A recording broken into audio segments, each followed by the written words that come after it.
Hello, everyone. This is Rabbi Yitzchak Rudomin, and today we will be proceeding with Chapter 8 of the Book of Genesis in our series. Genesis in Hebrew is called Bereshit or Bereshis, and 8 in Hebrew is Chet or Ches. So it's Bereshis, Perek, Chet or Ches. And I hope you've all been well. And as usual, I would like to touch on a few general points before I go into reading the chapter. Get your Bibles, Torahs ready. We can do a reading together of chapter 8. I just wanted to touch on one or two points, as I usually do, before I get into the actual chapter, with points that are connected to the chapter. And the first point I'd like to discuss now is names of God in the Torah.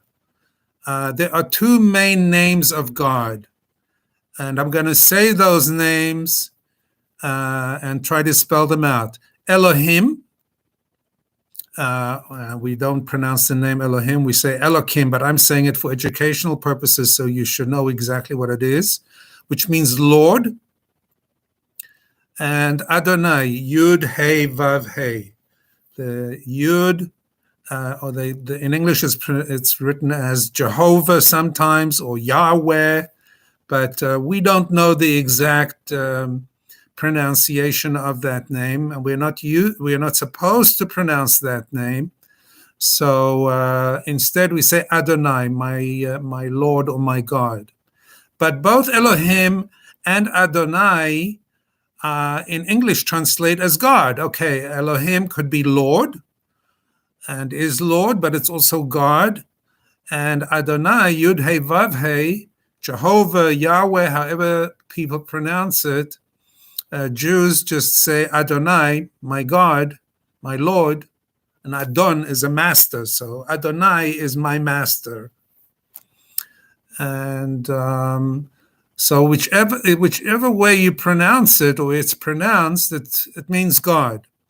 But in Hebrew, there's a significant difference because not only are there two different names, but they denote two different characteristics of God himself. This is important to know.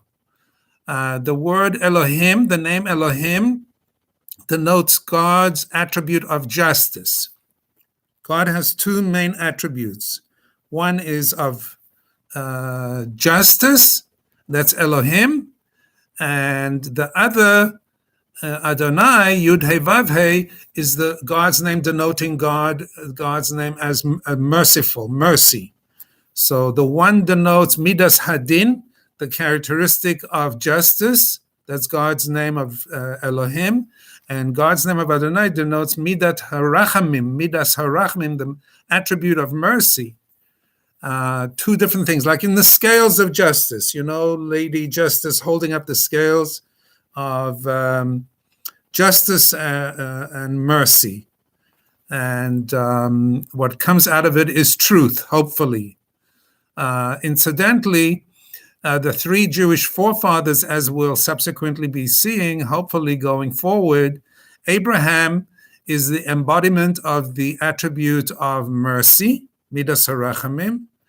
Isaac, Yitzchak, is the embodiment of the attribute of justice. And Jacob, Yaakov, is the embodiment of the attribute of truth. There are other ways of splitting it up, or naming it, but those are the accepted ones. And Elohim has an abbreviation, El, Aleph Lamed, and Adonai has an abbreviation, Yud Hey, just the Yud and a Hey, also connected to the attribute of mercy. So you have these two names of God. Now, it's important to point out, because as I've mentioned in prior videos, and I'll bring this up again, is that secular modern scholars, academics, they, starting from the school of Bible critics that started with a guy called Wellhausen, a German scholar who lived in the 1900s, they said it's different authors, that the Bible is made up of different authors, of different texts combined that were written by different authors. So Elohim is A and Adonai is J, and there were different texts that were then subsequently woven together. But of course, it's utterly ridiculous because it makes the Torah seem like a joke. I mean, like it was just something stitched together like some kind of rag. And this is not at all the way that classical Torah Judaism studies the Torah. And in fact, it's sacrilegious. It's an insult to God. It's an insult to intelligence, because there is a methodology at work, especially once you get into the spiritual, mystical, more Kabbalistic side of it. These things are so meaningful and powerful. So there are these two names of God that denote these two attributes. Okay, that's point number one. Point number two that I wanted to touch upon is we're studying the story of Noah and the flood, the buildup and then the consequences.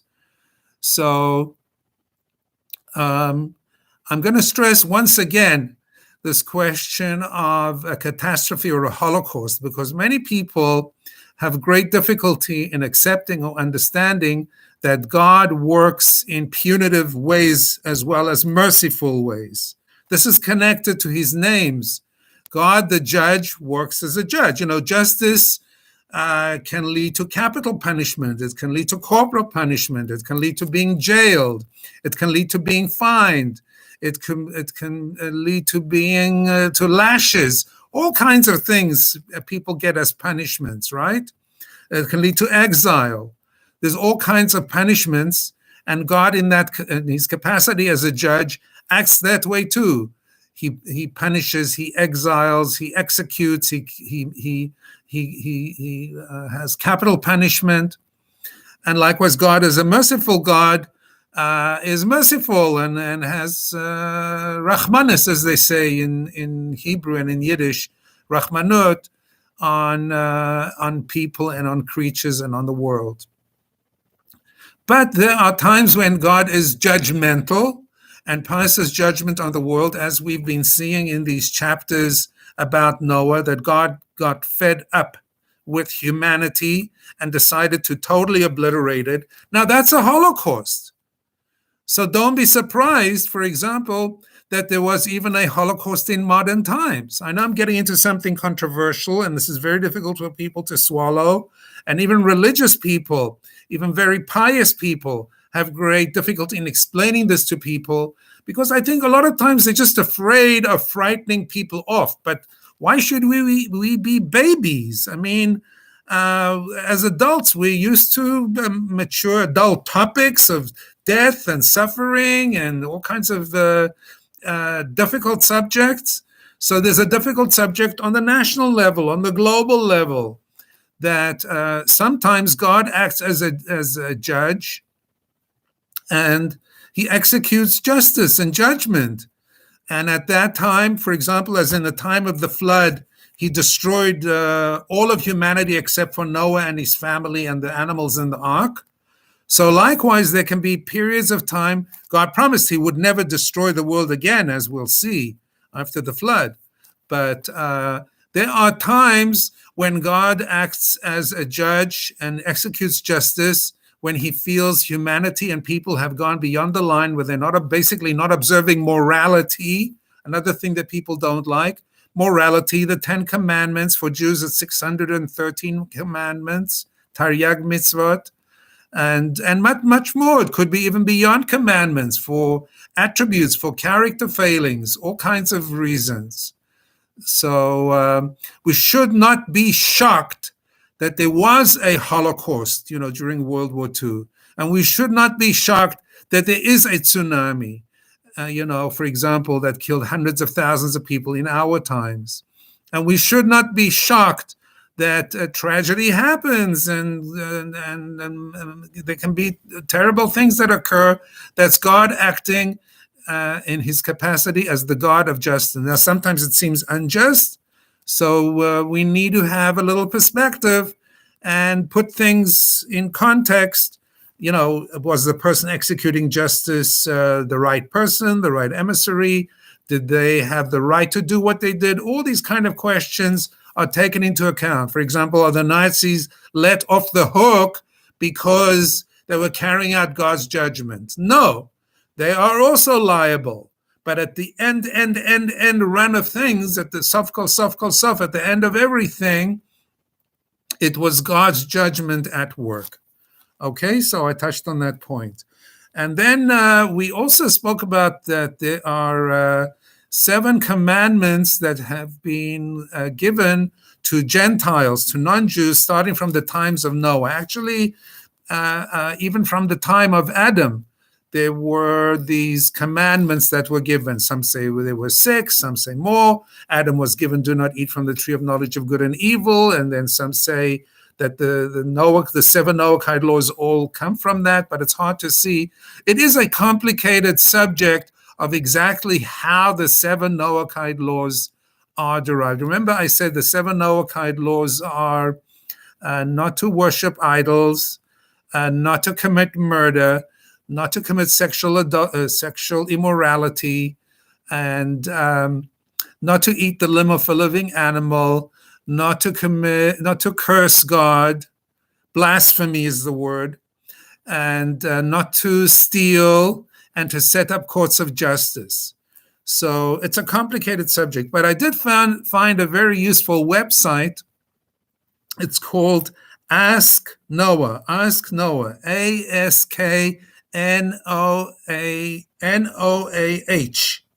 Ask Noah, AskNoah.org, asknoah.org, and they have a lot of information going into detail, and you can spend a lot of time on this subject. But it's enough for us to know that there are these 7, what they called Shiva Mitzvahs B'nai Noach, Shiva Mitzvot B'nai Noach, the 7 commandments of the sons of Noah, meaning basically all people besides the Jewish people. The Jewish people subsequently, as the children of Israel, received the Torah at Mount Sinai and enter into a covenant with God, and they are obligated to observe hundreds of mitzvot. So supposedly the number is 613.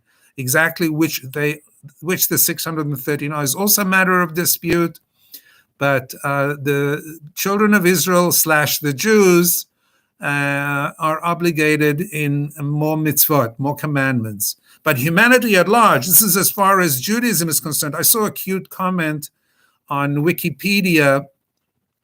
They have a good article on 7 Noahide laws, but there's one guy there who says, some scholar from somewhere, so-called scholar, who says, no, what is this business of Jews trying to impose Noahide laws on humanity? That's imperialism. It's imperialism. How is that imperialism? So if that's imperialism, how about the 10 Commandments? The Jews also put that on humanity, How about biblical morality? How about Judeo-Christian ethics? Is that also imperialism? Ridiculous comment. That's why I say when you look up things in Wikipedia, proceed with caution. Their commentaries on biblical stuff, up to a point, you can get good information, but a lot of the stuff is not reliable because, like, for example, this guy, they quote a scholar, and they have to squeeze it in. Why, I don't know. That Jews trying to teach the Gentiles the 7 Noahide laws, the Shiva Mitzvahs B'nai Noach, is imperialism. And if, let me ask you, and if Gentiles, if Christian missionaries try to convert Jews to Christianity, or if Muslims convert Jews to Islam by the sword, or if university professors brainwash Jewish students to become atheists, that's not atheism, that's not imperialism, it's imperialism against the Jews. I mean, it's ridiculous. It's called the battleground of ideas and of the battle to influence mankind to become moral. and believe in God. I mean, what's this thing with imperialism? Okay, I just threw in that little point. Now let's proceed to read chapter 8. You know that I do this, and I use this edition, the Aryeh Kaplan Living Torah. See, Living Torah by Aryeh Kaplan. Chapter 8. Feel free to read along with me if you have a copy of the Bible, of the Torah. It's Genesis chapter 8. I'm going to read the whole chapter. Rabbi Aryeh Kaplan's translation is beautiful, and it reads so smoothly. I love it. Okay, so this chapter has 22 verses. Not that much, 22 verses. Okay. God gave special thought to Noah and to all the beasts and livestock with him in the ark. God made a wind blow on the earth, and the waters began to subside. The well springs of the deep and the floodgates of heaven were sealed. The downpour from the heavens thus stopped. The waters receded from the earth. They continued to recede, and at the end of 150 days, the water had visibly diminished. In the 7th month, on the 17th day of the month, the ark came to rest on the Ararat mountains. The waters continued to diminish visibly until the 10th month. In the 10th month, on the 1st of the month, the mountain peaks became visible. After 40 days, Noah opened the window he had made in the ark. He sent out the raven, and it departed.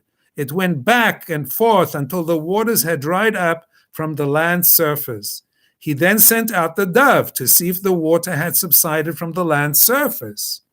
The dove could not find any place to rest its feet, and it returned to him to the ark. There was still water over all the earth's surface.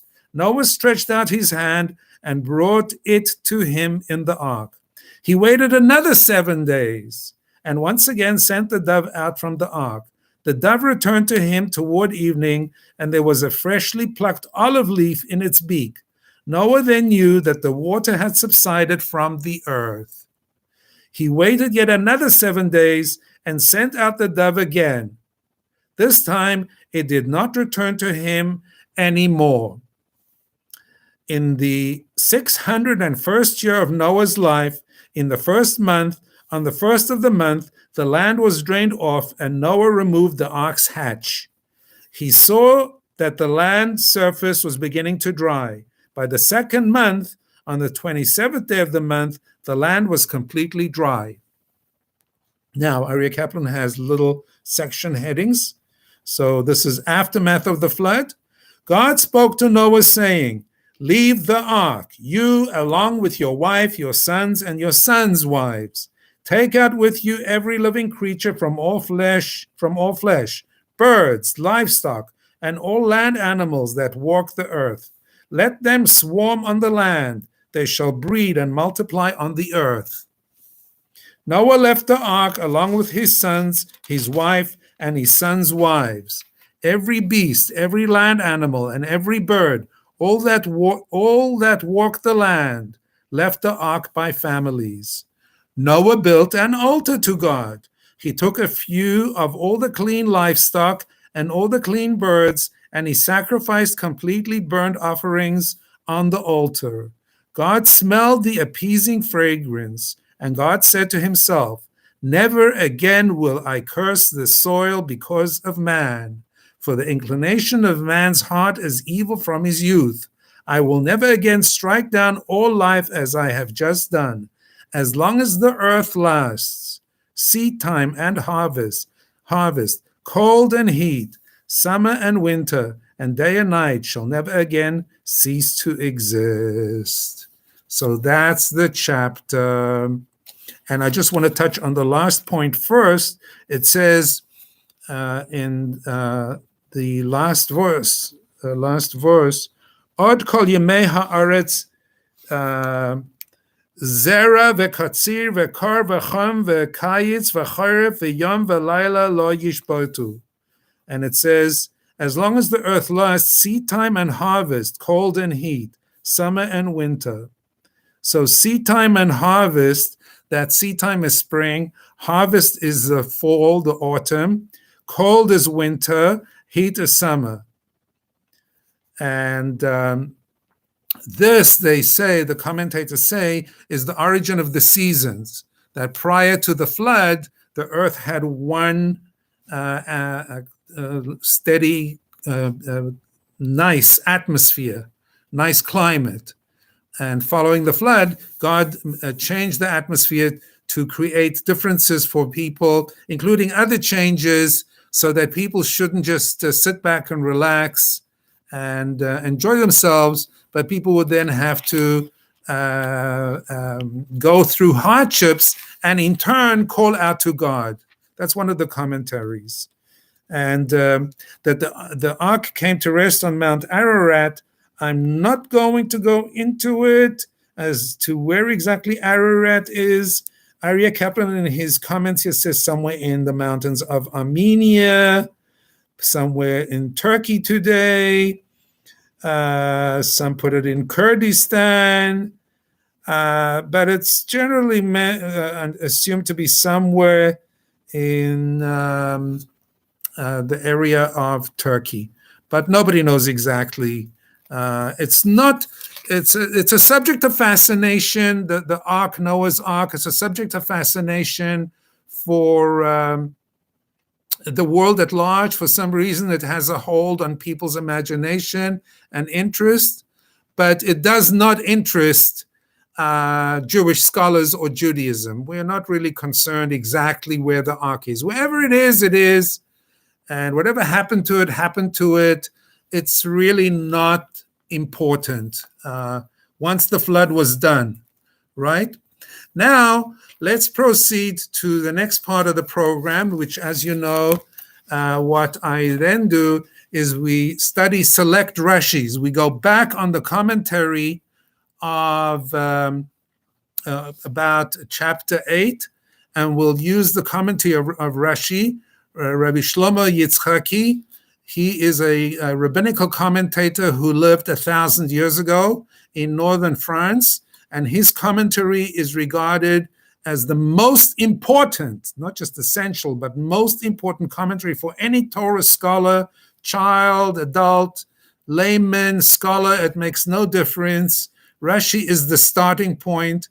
He gives the most basic comments, but very, very to the point and profound. And basically, he's always answering some sort of question. The trick when studying Rashi, this can be challenging, is to find what question is he answering. There's something in the actual text that's bringing Rashi to make his comments, which in turn is actually answering a question.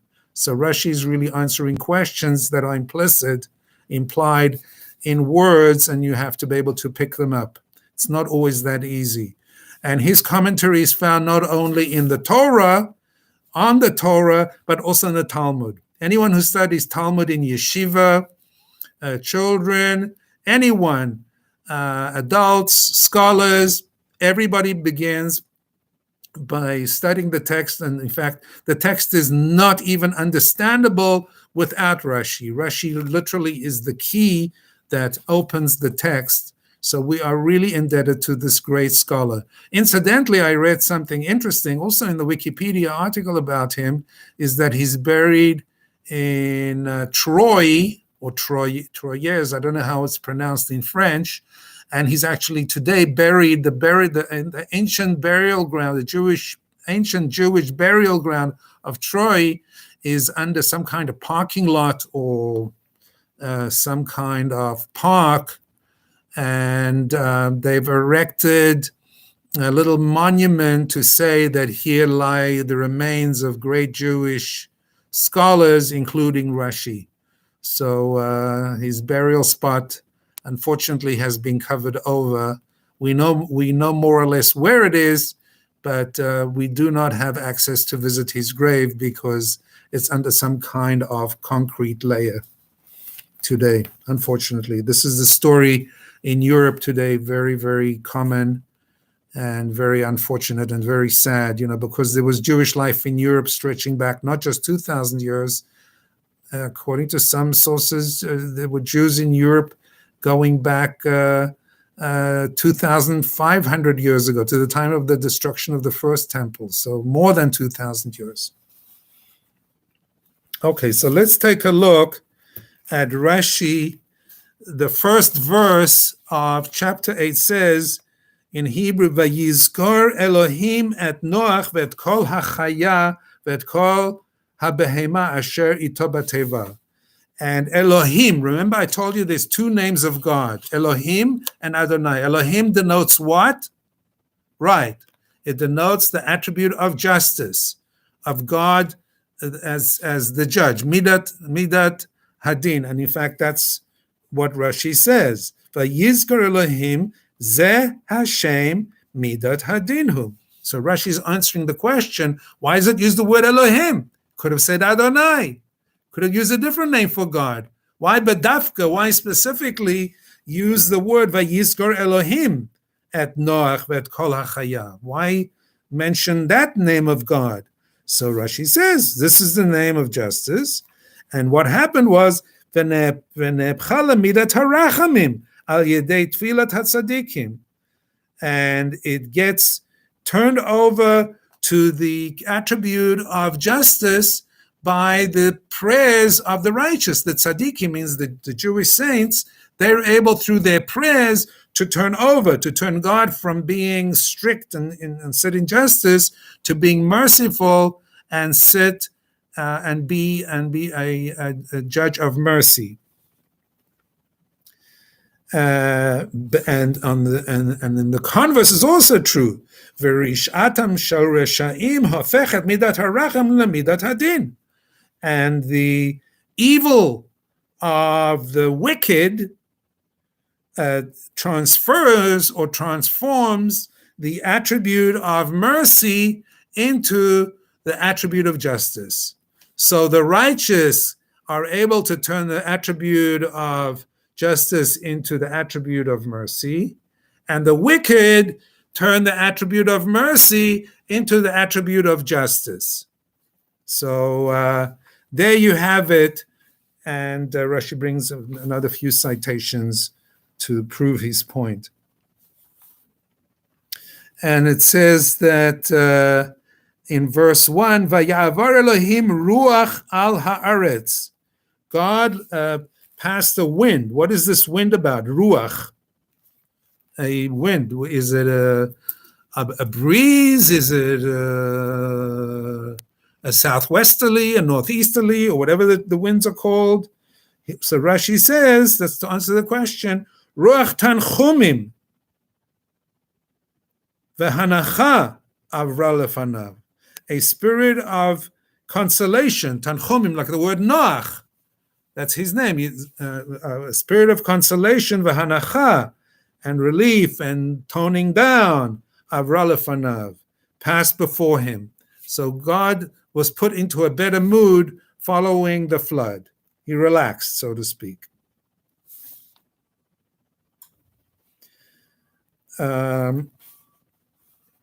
Let's see another one.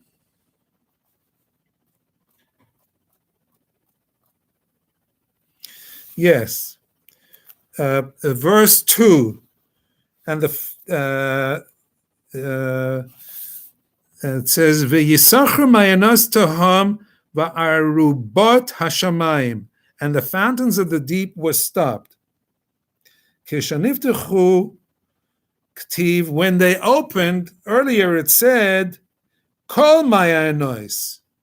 Right, so Rashi's going on, making an observation. Why does it say, Vayisachru mayanot, the well springs? Previously it said in a prior verse, it said all the well springs. So why doesn't it say here that all the well springs were closed up, shut up? Why? Why does it leave out the word kol? Kol in Hebrew means everything. So he says that lefi shenishtayeru mehen otan sheyesh behen tzorech leolam, because there were some well springs that were left open. There were some hot springs left open Kegon Chame Tveria. Okay, it's Ebahem. He doesn't say anything else besides, he says Chame Tveria. If you know, in the city of Tiberias, there's a spot, I've been there, where warm water comes out of the ground. It's called the warm springs of Terraria, Chame Tveria.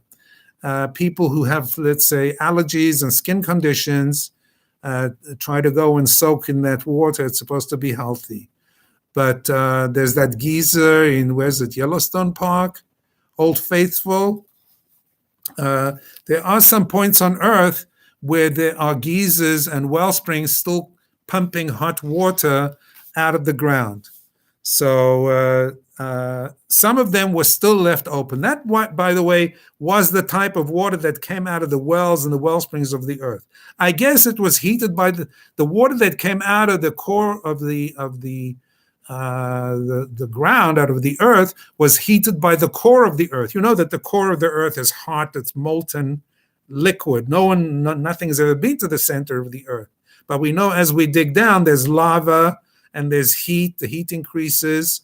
And if there's water near those lava sources, it gets warmed up and it springs forth. So that's where warm water comes from. In case you didn't know, it's warmed by the lava and the heat that lies towards the center of the earth.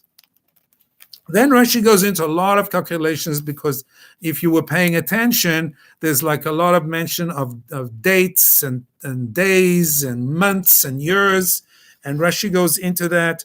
I'm not going to go into that because that's very, very technical, and it'll take up too much time because I still want to do some other things. Now Noah sent out a raven and a dove. A raven is a black creature, black bird, and a dove, of course, is a nice birdie.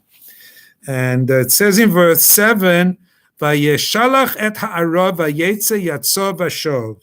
What is this word, yatso vashov? To and fro. Noah sent out the raven, and it flew to and fro, back and forth. Why is it going back and forth? What's with that maneuver? So Rashi explains. He says, "Holechu makiv svivot hateva."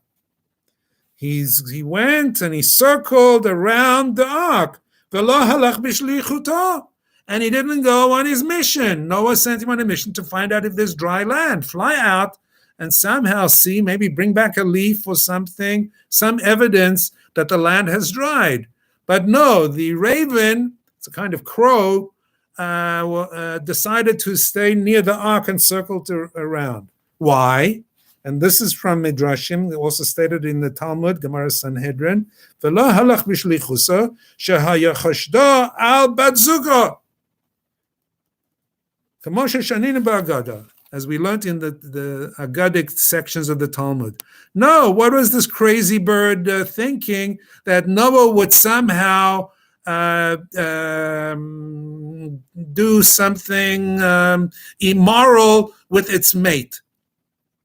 He would perform some kind of lewd act with the mate. I mean, that's how this crazy bird was thinking. And in fact, this bird was one of three creatures that had sexual relations in the ark. One was the raven, because it was a lascivious bird, and the other was the dog that had sexual relations, and the other was Ham. Noah's son Ham had illicit relations in the ark. God had specifically said men and women should remain separated.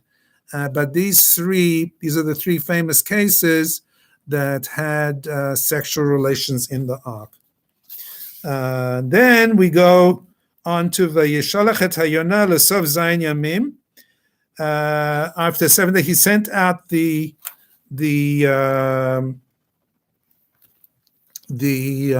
dove. And now let's just take a look. It says, Taraf befiha. Rashi says, he brings down a medrash that says, why did it bring the olive? Why did it bring an olive branch eventually? So Rashi said, Well, first of all, where did it get the olives? Some say from the Garden of Eden. Some say from Israel. That wasn't under the flood. Some say it was just in some place, that was growing some trees. But wherever it got the olive branch, the question is, why an olive branch? Why not something nicer? Why not, let's say, a fig branch or a grape branch, a fig leaf or a grape leaf or something like that, something that's with a date, something that has a sweeter fruit, There's lots of sweet fruits. Why bring an olive? An olive in its natural state is very bitter. Has to be really processed a lot with oils and vinegars and brine, a lot of salt to get the bitterness out. In its natural state, it's very bitter. So why bring a bitter fruit, the leaves of a bitter fruit? So they say, this is a famous midrash, that, so to speak, that the dove was, so to speak, symbolizing, saying that rather the bitter fruit of God than the sweet fruits of man. Let me rather enjoy the bitter fruits of God than the sweet fruits of man. In other words, better to take what God gives you, even if it's on the bitter side. It's a moral lesson. Even if it's on the bitter side, than to stand around waiting for something sweet from your fellow man. There's a moral lesson there. There's always an angle when it comes to human beings. But when it comes to God, there's no angle. For whatever reason, God is giving you what you deserve and what you need. I think what you need is a better word than what you deserve. And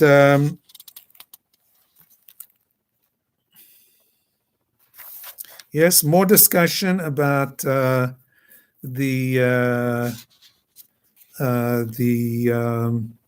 time frames. Okay, now that we saw that, let's move on. We'll see a few words from the Midrash. Remember, I use the Midrash says put together by Rabbi Weissman, Rabbi Moshe Weissman, Weissman. This was published in 1980. So that's already, as I'm broadcasting this, it's already over 40 years ago that it's been around. It's available in Jewish bookstores. You can order it online. I highly recommend it. It's a 5-volume set on the portions of the week, and then I'm just taking whatever little section is relevant to us as we go through each chapter.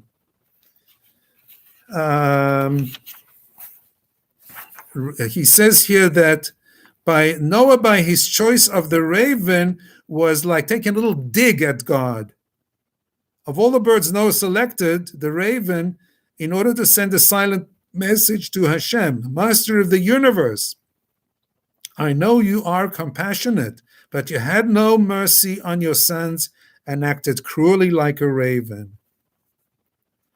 And so God said to him, basically, now you're speaking up? After the flood, you should have spoken up before. The time to speak up, there's a time to take action, not once the milk is spilled. Try to take action before the milk becomes spilled. And another point I wanted to share with you is here, what was life like after the flood? And it said,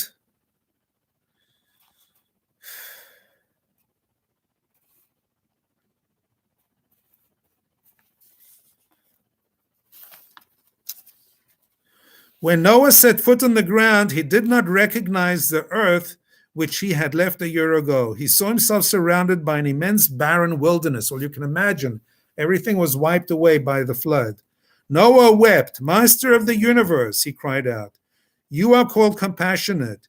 You should have had pity on your creatures. So again with that line, and God answered him, foolish shepherd, Hashem answered him, is this the time to speak? Before the flood, I announced to you that I would annihilate the human race so that you should beg for mercy.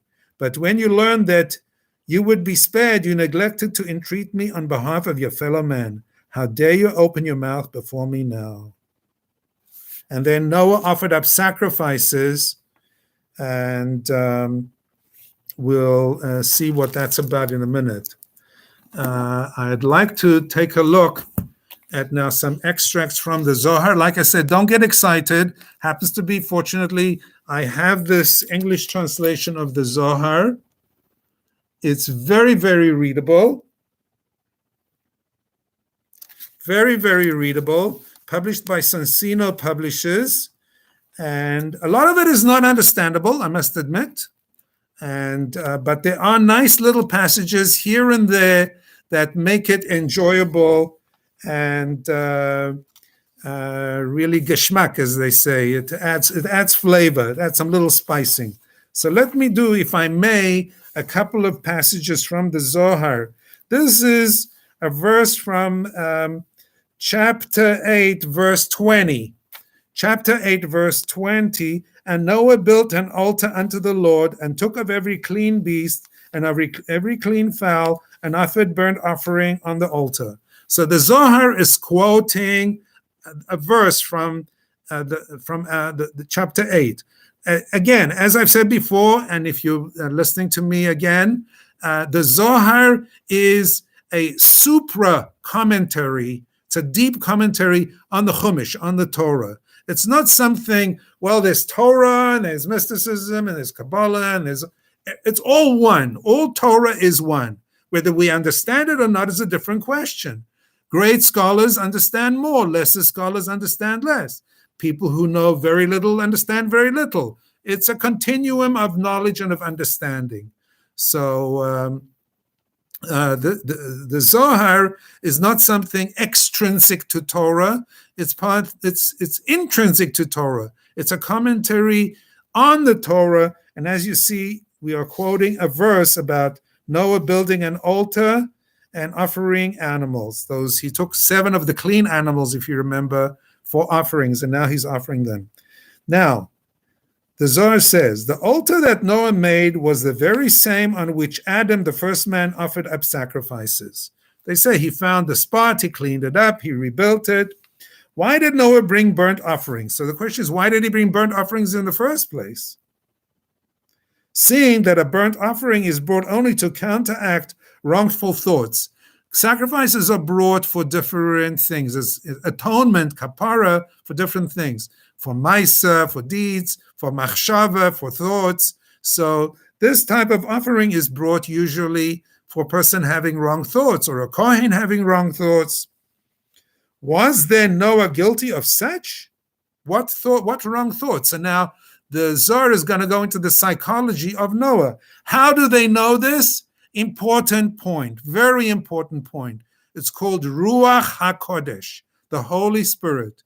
We assume, Jewish scholars and Jewish scholarship assumes that the authors and the personalities and the voice of the Zohar, of the Talmud, of Rashi, of the great commentaries and commentators, of the Rishonim and Achronim as they're called, are all being said through and in what's called Ruach HaKodesh, the Holy Spirit. They're endowed with extra levels of sanctity and holiness, and they speak with authority. It's not like just some guy speaking, stream of consciousness, thoughts and ideas coming off the top of his head, or just, putting things together because he has a good intelligence and high IQ and he can put things together. No, that's not the way Jewish scholarship works. A Jewish scholar is a highly qualified, trained individual who spent decades, usually a lifetime, putting things together and studying Torah and attaining a level. Not every scholar attains this, but those who are in the texts and the texts themselves, the voice of the text themselves, are speaking with Ruach HaKodesh. So how do they know that these are the thoughts of Noah? Ruach HaKodesh. Take a note of that. I'll be mentioning that again in subsequent videos as well. Because it says here, in truth, Noah did harbor wrongful thoughts.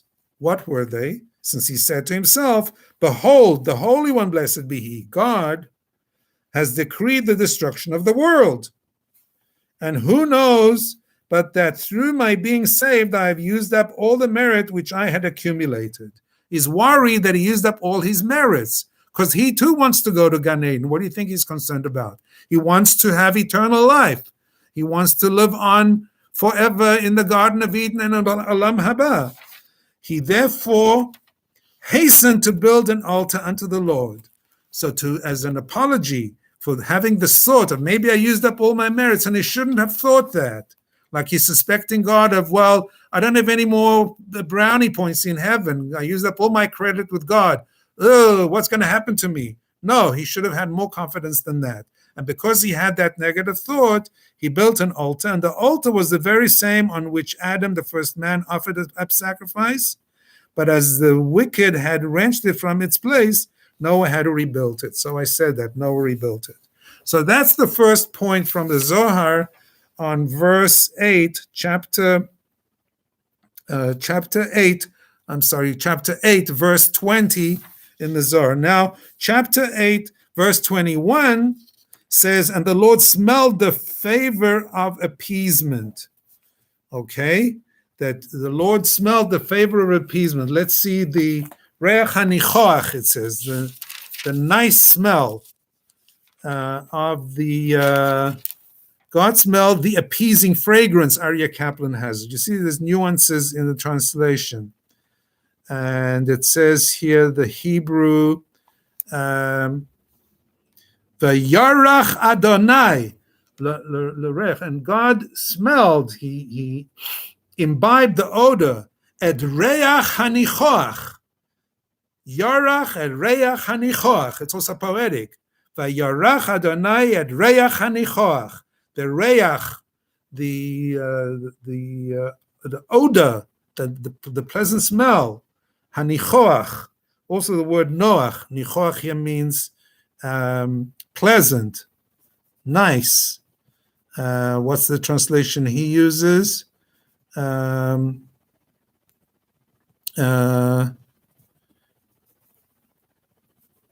Smell the appeasing fragrance, appeasing fragrance.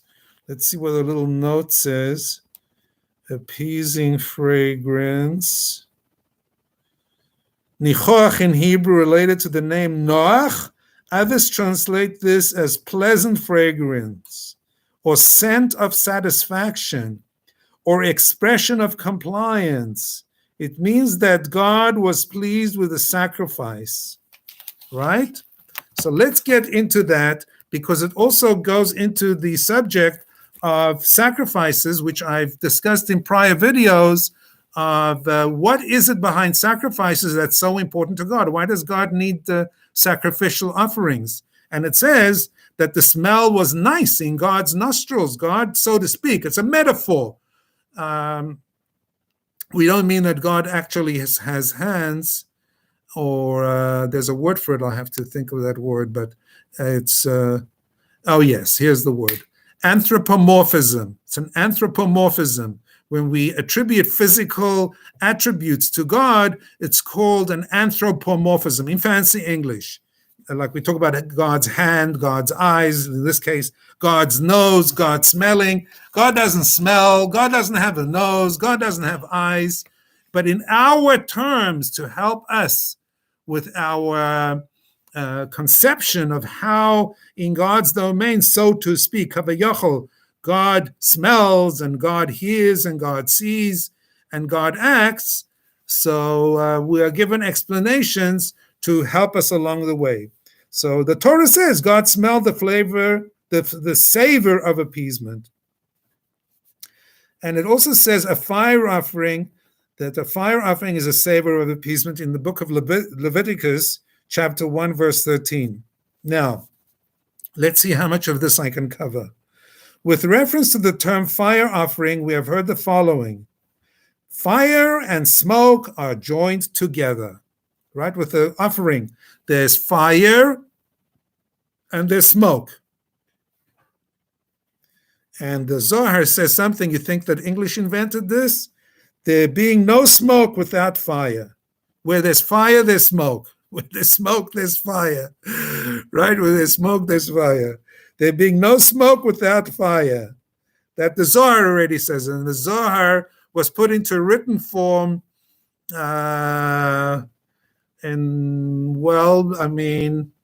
goes back to the time of Rabbi Shimon Bar Yochai, the times of the Mishnah, and then it was revealed as a book. It was a hidden book revealed by the Ari, the famous Kabbalist, during the 1500s.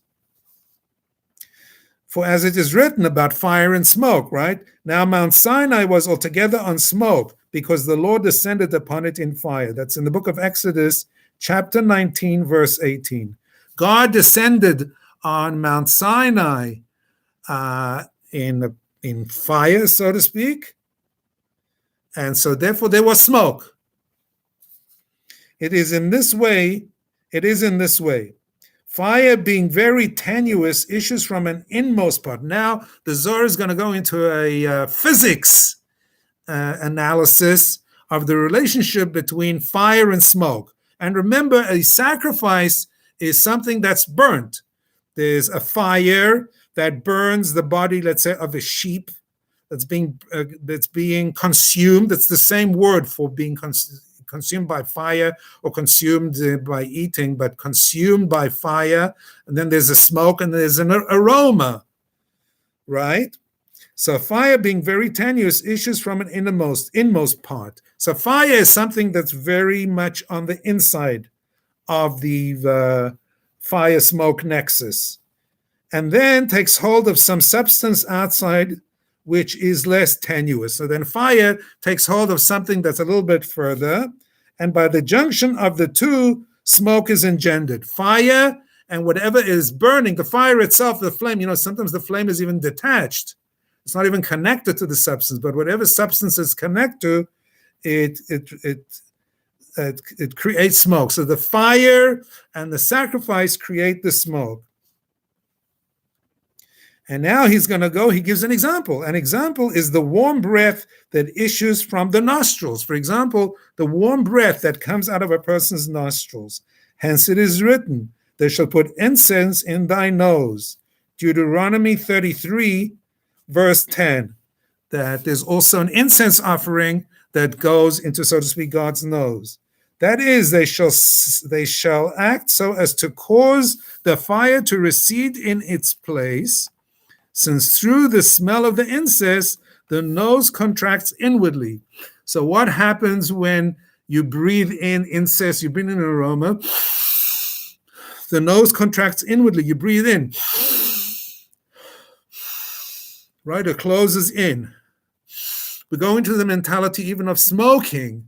What's so pleasurable about smoking? A cigar, a cigarette, and even, dare I say, drugs. So when people snort cocaine, it goes in and the nose closes till the whole odor is drawn in and brought near to the thought, to the inside of the mind, producing a pleasing sensation. Wow, how did the Zohar know this? This sounds like somebody becoming high, and that's what it is. Hence, there results a savor of appeasement. It's, so to speak, that it's an anesthetic. It relaxes the divine. It relaxes God, so to speak. It's a beautiful odor that relaxes when the anger is appeased and calm is restored. Since the smoke has been gathered in and condensed in the fire, and the fire has seized the smoke, and both have been drawn further and further back until the anger is assuaged, and a reunion is formed called appeasement. An appeasement of the spirit, a universal rejoicing, a radiance of lamps. Now the Zohar gets poetic. A brightening of faces. These obviously mean certain things, but for us they remain just nice phrases. And the Lord, and then that's why it says, and the quote verse, and the Lord smelled the savor of appeasement, as one who smells and draws in the savor of into the innermost spot. So now we get a little bit of an understanding of the dynamic based on this metaphor and of the reality of inhaling incense, of inhaling a pleasant odor.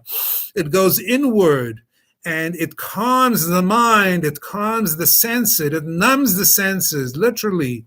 and therefore, so to speak, in terms of God, it relaxes him, and he becomes assuaged, he becomes calmer and more relaxed, and he is appeased. And it goes on, and I want to share this with you.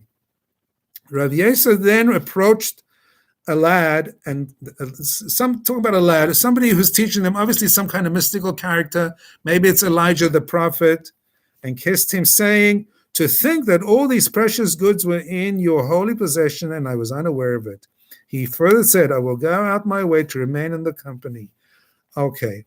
The lad, so then they said to him, teach us something else from scripture. So he began, this lad, whoever he is, the mysterious lad, probably Elijah the prophet, began a discourse on the text, let him kiss me with the kisses of his mouth. The Zohar and the Midrash will do this often. They'll suddenly hit out at a verse, connect a verse from the Tanakh, from the Hebrew Bible, from different sources. You see, they had a mastery of the sources. Again, I want to say, people slander rabbinical Judaism. They say the rabbis didn't have an awareness or a knowledge of the Bible. Only Christian scholars, or only, people who believe in the Bible, only not in the Talmud. They are the only ones who know the Bible. No, the rabbis and the scholars of the Bible, the true scholars of the Bible, the Talmidei Chachamim, the ones who had the Ruach HaKodesh, they knew everything forwards and backwards and inside out and up and down and in all ways. Whether it be the Talmud, whether it be the Torah, whether it be the Midrash, whatever it is, they knew all the stuff. We have their information in books, and hopefully we try to emulate them to as much as possible. Jewish scholars, when they're studying in yeshiva or wherever they may be, they try to reach a certain level, but they'll never reach the heights of the greatest of the great. But nevertheless, we do try. So here they quote a verse from the Song of Songs, Shir HaShirim, chapter 1, verse 2. Let him kiss me with the kisses of his mouth. Yishakenu mishikus pihu. Let him kiss me with the kisses of his mouth. What's that all about? How is that connected? Remember, we're on the trail here of the pleasing odor of a sacrifice, of what smell can accomplish. This, he said, is a more burning desire, in which affection issues from the mouth with a fire, unlike that which issues from the nostrils. Now, before we were talking about an odor that gets absorbed into the nostrils. Now, wait a minute. There's another mechanism on the face, the mouth. It also breathes. It also lets out air. Hot air. Hot air comes out of your mouth. And when you kiss, there's hot air. It's going to get into a little bit of a mature perspective of things here. For when mouth is joined with mouth, when somebody kisses someone else, hopefully it's only among spouses, when mouth is joined with mouth to kiss, fire issues from the strength of affection, accompanied by radiance of the countenance, by rejoicing on both sides, and by gladsome union. Right? When there's kissing, it's passionate, and there's heat that comes out from the mouth. For thy love is better than wine, says the verse in the Song of Songs. That is, that wine which exhilarates and brightens the countenance. And incidentally, by the way, there are wine libations also in the temple. Wine is offered at certain points. That wine which exhilarates and brightens the countenance, which makes the eyes sparkle and induces good feeling, not the wine that intoxicates, induces rage, beclouds the countenance and inflames the eyes, the wine of rage. We're talking about good wine, good, sensible wine. It is because this wine is exhilarating and cheering and induces love and affection that a libation of it is offered every day on the altar of just such a quantity as would induce in him who drinks it a cheerful mood and a spirit of contentment, as it is written, and the drink offering thereof shall be a fourth part of a hin. That's in Numbers 28, verse 7. For thy love is better than wine, alludes thus to the wine that induces love and desire. And as here below, so is love awakened on high. So Just as love is awakened below by such pouring of wine, offering of the sacrifice, the incense offerings. For there are two lamps, and when the lamp of the one on high is extinguished, for whatever reason, so to speak, let's say God is angry and part of his divine light is part of some kind of divine light is put out by the smoke that rises from the one below, it is relit. So then from the lamp below, from the altar below, the smoke above is relit. And that's what Noah did. He restored merits to humanity through his sacrifices. Said Rabbi Hizkiah, as surely it is so, the lower and upper world are interdependent, and since the destruction of the temple, there are no blessings, either on high or below, which proves their interdependence. Rabbi Yossi said, not only are there no blessings, but there are everywhere curses, as the supply of sustenance is now drawn from the sinister side, which means we get it from the dark side. Why so? Because Israel did not dwell now in the land, and thus did not perform the holy service, which is required for lighting the celestial lamps, and so obtaining blessing. So Noah, by his offering up of the sacrifices that he did when he came out of the ark, appeased God. And the Zohar explains to us how that works, through the sweet aroma into the nostrils, through the libation of wine, through the animal burning, and the aroma being pleasing. And we know a barbecue is very pleasing, right? So that's that. I want to conclude with something unusual. This book is called Zemirot, if you can see. Shabbos Zmirot. On Shabbat, we sing songs at the Shabbat table that are called Zmirot, Zmiras. And there is one particular Zmira on Shabbat. It's called Yona Matzah, literally the dove found. And it's about the dove, it's about the connection of the dove to Shabbat, because it says the dove was out for 7 days. So symbolically, some commentators learn that because it was sent out for the seventh day, that it returned on the seventh day, which was the Shabbat. It's not explicit in the text, but some derive that kind of teaching. So there's a connection that's made between the dove bringing back the olive branch on Shabbat and the day of Shabbat, as well as the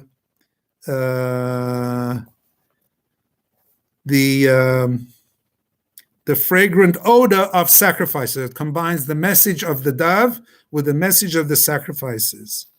And in Hebrew, it reads as follows: Yom Shabbaton ein lishkoach, zrichra kereach hanichoach, Yona matzah v'manoach, v'sham yanuchu yegiei choach. I'll translate it for you in English. The day of rest should not be forgotten. Its memory is like a fragrant odor, right? Remember, we've been talking about that? On it the dove found rest, and there shall rest exhausted ones. So on it the dove found rest, and the commentators, as I said, some say that the seventh day was the Shabbat. So let me sing it to you. So you got that? Yom Shabbaton ein lishkoach, zircho koreach hanichoch, Yona matzavo manoach, v'sham yanuch yegiechach. And then it goes on. There's a couple more verses. I'm not going to read all of them to you that have to do with Shabbat. But the refrain is, Yona matzavo manoach, v'sham yanuch yegiechach. That on it the dove found rest, and there shall rest exhausted ones. So now I'm going to sing you this first one with a tune that I learned. There's different people have different tunes. Yom Shabbat Toinein lishkoyach, zichroi kereach hanichayach, yaina matzah v'manayach, v'sham yanuchu yegiechayach, yaina Yaina matzah, v'manayach v'sham yanochu yegiechayach.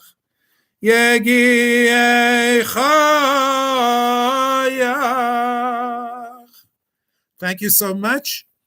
And we will continue, please God, going forward in the next session.